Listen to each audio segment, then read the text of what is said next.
Run.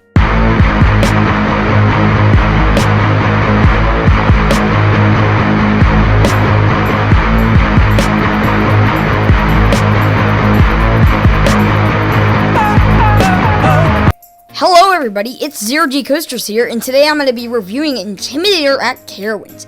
Intimidator at Carowinds is a B&M hyper that was built in 2010 and has a height of 232 feet and a speed of almost 80 miles an hour. And today I'm going to be reviewing this ride, and you'll find out if it's an elite B&M hyper or a lower tier one. Now on to when you walk up into the plaza. When you walk up to the Intimidator Plaza, you've got all of this cool Dale Earnhardt theming and some facts about the ride and Dale Earnhardt, which is pretty cool, and it also has a name for Victory Lane or Victory Circle, and that's pretty cool. So, you go through the queue line, which is basically every Cedar Fair queue.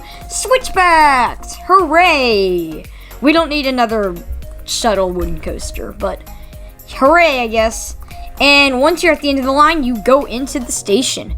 And the station is not themed at all, to be honest. It's just a plain Cedar Fair station. And sometimes they do assign rows to you, but on my visit, they let you pick your row. It really depends on the day and crowds that are at the park at that time. If it's a busy day, then they'll not let you pick your row. But if it's a light crowded day, then I bet you would be able to pick your row. So just keep that in mind. As for seat selection, when you get into the station, I might want to prefer the front. Most B&M hypers, I would say the back, just because of all the airtime you could get. But in the back, the trims will kill all of the airtime you could possibly ever get from this ride. So I would say definitely go front for the wind in your face and anything else. If you did go back, you still would get the wind in your face, by the way, because of the staggered seating. And the staggered seating, I don't like too much, but I guess it's okay.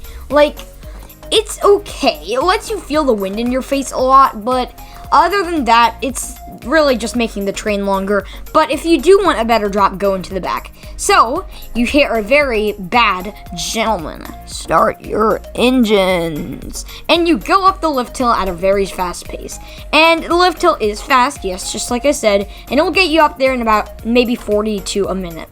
So, at the top, you will crest the 212-foot tall drop. And the back row is the place to be at for this drop. And if you're in the back, because of the staggered seating, you get a great dose of floater airtime. And you will feel that all the way until it bottoms out. So, definitely go back row if you want that airtime, which it does give you good airtime. In the front, it's not too good, but you can say it's a small amount. After that, you go into a giant overbank turn. It looks like it's going to be like an airtime hill at first, and then it kind of curves off, and you go into an overbank turn. And this is what causes the L-shaped layout. And this turn really doesn't provide any forces, but I mean, you can just say it's there. And after that, you go into a camelback that will be killed if you're in the back. The trims can hit hard sometimes on this camelback. And yes, it will hit hard. Almost like that. You're just gonna get no airtime right away. So sit in the front for that airtime, and you may get a small pop of floater, but it's a very underwhelming airtime hill, and the train almost feels like it's gonna valley over it. After that forceless airtime hill that gives no airtime, you go into a massive turnaround, similar to Mako's or one of those other B&M hypers that I could probably not care less about. But this is actually very forceful. If you're in the back row, it can deliver some good whip. And because of that staggered seating, the train sits 16 rows, so you're going to get some whip on the turn. So it's actually kind of good, and it's forceful compared to some of the other turnarounds like Apollo's Chariot turnaround, which Apollo's Chariot is the only other B&M hyper I've ridden, and that forceless turnaround really does not do anything, and is forceless. To see this ride have a somewhat forceful turnaround is pretty good. After that, you go into another airtime hill that really doesn't give any airtime, as I mentioned before, and yeah, that's basically the theme for the rest of the ride, no airtime. And this airtime hill is again killed by the trims, so you get really nothing out of it. After that, you go down into another valley and into another airtime hill that isn't trimmed, so you can actually get airtime on it. And it provides some good floater airtime in the back and the front.